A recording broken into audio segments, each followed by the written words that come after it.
So this right here, let me zoom in on this a bit. This is supposedly a picture of the Earth taken from the moon during the Apollo missions. And a couple things that we can surmise from this image is that we are standing perpendicular to the ecliptic plane, or like parallel to the axis of the Earth, because you can tell the terminator lines right here. That means the axis would be going like, this way. Let me make that so you can see it.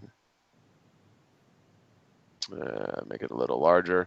But do you follow me so far that, according to this image, we're perpendicular to the ecliptic plane and the Earth's axis would be like here because we can see the terminator line. It's a almost full Earth, right? Not quite full, but we can tell that there's a terminator line. So that's sort of our spatial orientation based on the information that we have here. Okay. So does that make sense so far? Mm-hmm.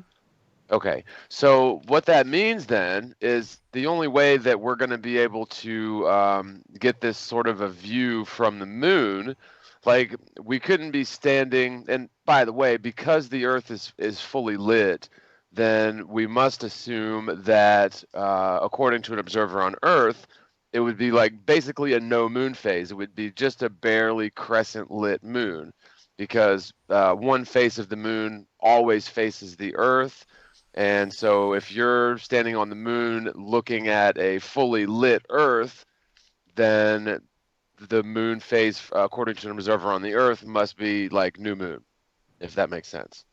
Yeah, totally. I always thought that in order for them to have seen the Earth from the moon, it would have had to been above their heads. Right. Yeah. That's another big thing too. But basically, what you can surmise from this is the only way that you're going to see, because it looks like we're on the light side of the moon here, right? Because this is well lit dirt and rocks. So, if we're taking this picture for granted and say, okay, they're on the moon taking this picture, they're on the light side of the moon. And the only way that you could even possibly get this sort of a snapshot is if you're standing on top. So, like, let me get rid of this. So basically, they'd have to be standing like here. Uh, they'd have to be standing like here and facing this direction to see the basically fully lit Earth. Well, the thing is, if you look at all the places that they landed for Apollo missions, they're nowhere near the top of the moon, right? So they're kind of close to the top of the moon from some of these locations, but more or less, they're certainly not right at the very top of the moon. So I think this image here is yet another example of them faking images from the moon, because geometrically, it's pretty basic geometry. I just don't see how it's possible that they could get an image like this of the Earth, unless they're at the very top of the moon, standing here, because if they're standing here, they're not going to be able to see the Earth for the curvature of the moon. Like their line of sight would be tangent out this way, um, like that. If they were standing, again closer to, like, let's say they're at one of these locations, say the Apollo 16, April 27th, 1972.